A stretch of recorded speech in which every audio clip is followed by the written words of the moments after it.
Want to get more viewers and audiences dito sa Pupo Live? Then, timing is everything. So, sabi nga nila, kapag tumiming ka, ay siguradong mabibiyayaan ka. So, for today's video, i-share ko sa inyo kung ano-ano ba yung mga possible na best time na magla-livestream tayo dito sa Pupo Live. So, kung interested ka sa topic natin ito, then stay tuned and keep on watching. So, by the way, kung bago ka pala dito sa aking channel, huwag kalimutan mag-subscribe at i-click po yung notification bell para updated ka sa mga susunod nating video upload.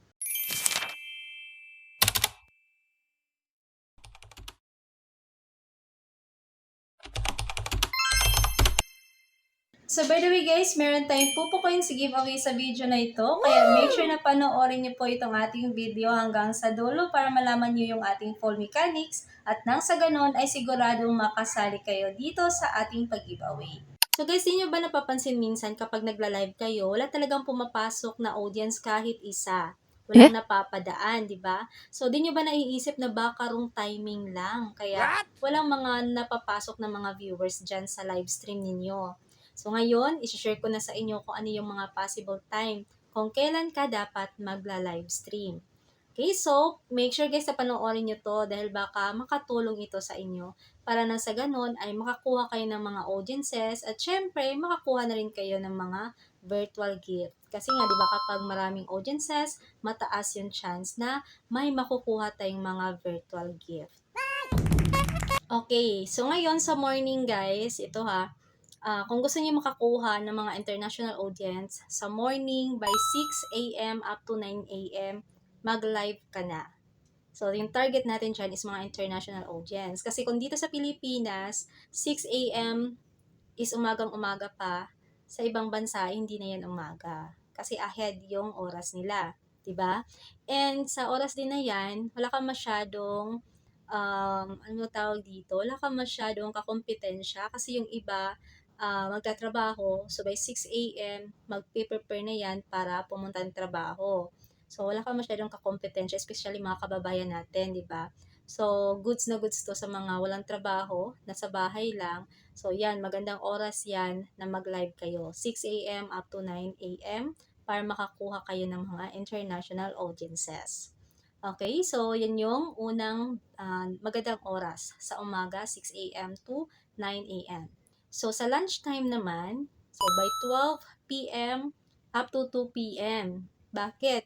Kasi sa oras na yan, syempre magbe-break na yung mga nasa trabaho kasi kakain ng lunch. So kapag nagbe-break yan, of course, oras din po nila yan na magbukas ng cellphone. So possible kung meron silang Popo Live, so magbubukas yan ng Popo Live. So possible na pwede kang madaanan yan kapag nag-livestream ka sa oras na yan kasi online sila. Panahon nila na mag-scroll-scroll kapag nag-break time, di ba? So kahit tayo kapag nasa trabaho tayo, kapag nag-lunch break tayo, so di ba kukuha agad tayo ng cellphone kasi ilang oras tayong nasa trabaho, hindi tayo makapag-cellphone. So oras na natin yung lunchtime pag online, di ba? So yun, magandang oras din yan na mag-live kayo para yung mga naka-lunch break na mga audiences ay mapadaan sa inyong live stream. Okay? So, next naman ito guys, peak hours. Okay? So, sa evening, by 7 p.m. up to 11 p.m. So, peak hours to kasi mostly sa mga nagtatrabaho on that time, nasa bahay na yan.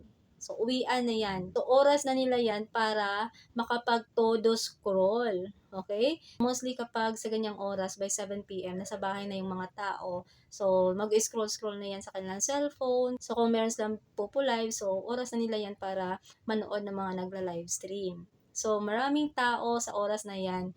Kung napapansin nyo lang guys, sa oras na yan, sobrang daming mga naka-online sa Popo Live. No? So, dyan yung makikita yung mga nagla-livestream na sobrang daming mga audiences. Like, habot minsan ng 1,000.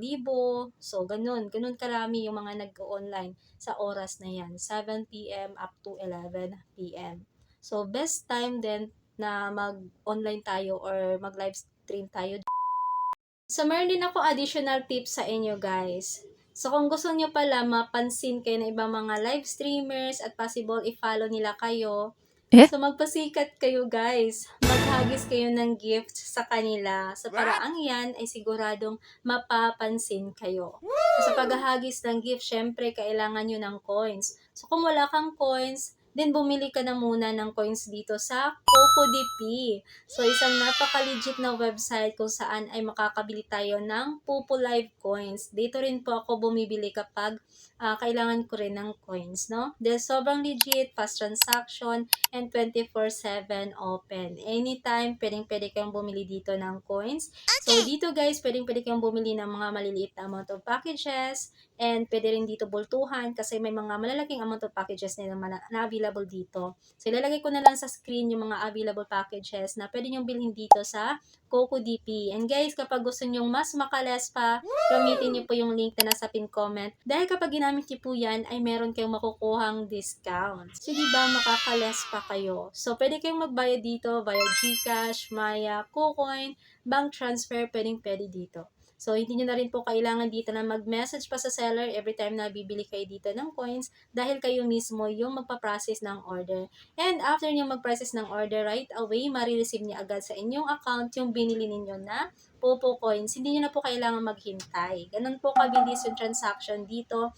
And tulad ng sabi ko, sobrang legit dito sa CocoDP. And meron din po silang mga pa-events kung saan ay pwede kayong makakuha ng mga discounted price, mga free coins, free diamonds, kasi available din po dito yung Bigo Live Diamonds, and also Mobile Legend Diamonds, no? So, i-follow nyo sila guys sa kanilang FB page para ma-update kayo every time na may mga pa-events sila. Kasi sayang naman guys, yung mga pwede nyo sanang makuhang mga free coins kapag sumali kayo sa kanilang mga pa-events. So regarding sa ating Popo Coins giveaway sa video na to, kung gusto nyo pong sumali, i-like nyo lang po itong ating video and then i-share nyo po itong ating video sa inyong Facebook profile. So make sure na naka-public yung inyong post. And after nyo po itong ma-post, screenshot nyo lang po ito at kopyahin yung inyong post link. Isend nyo po yan sa akin via Telegram. Ilalagay ko na lang yung aking Telegram account dyan po sa ating description box. So, ganun lang po kadali para makasali kayo sa ating pag-giveaway at may chance kayong manalo ng libreng 5,000 Popo Coins. So now, back to our topic. So, ito yung panghuling best time na maisasuggest ko sa inyo kung kailan kayo pwedeng mag-live. So, sa oras na to, by 12 midnight up to 3 a.m., guys, maganda mag-live dito kung yung target nyo is mga international audiences. So, mostly guys, sa oras na yan, gising pa yung mga taga-ibang country. So, yung mga kapwa nating kababayan sa oras na yan, mostly is tulog na kasi kinabukasan may mga trabaho pa yan, di ba? So, konti na lang din yung mga nagla-live dyan sa oras na yan, kaya mas mataas yung chance na makakuha kayo ng audiences na mga international.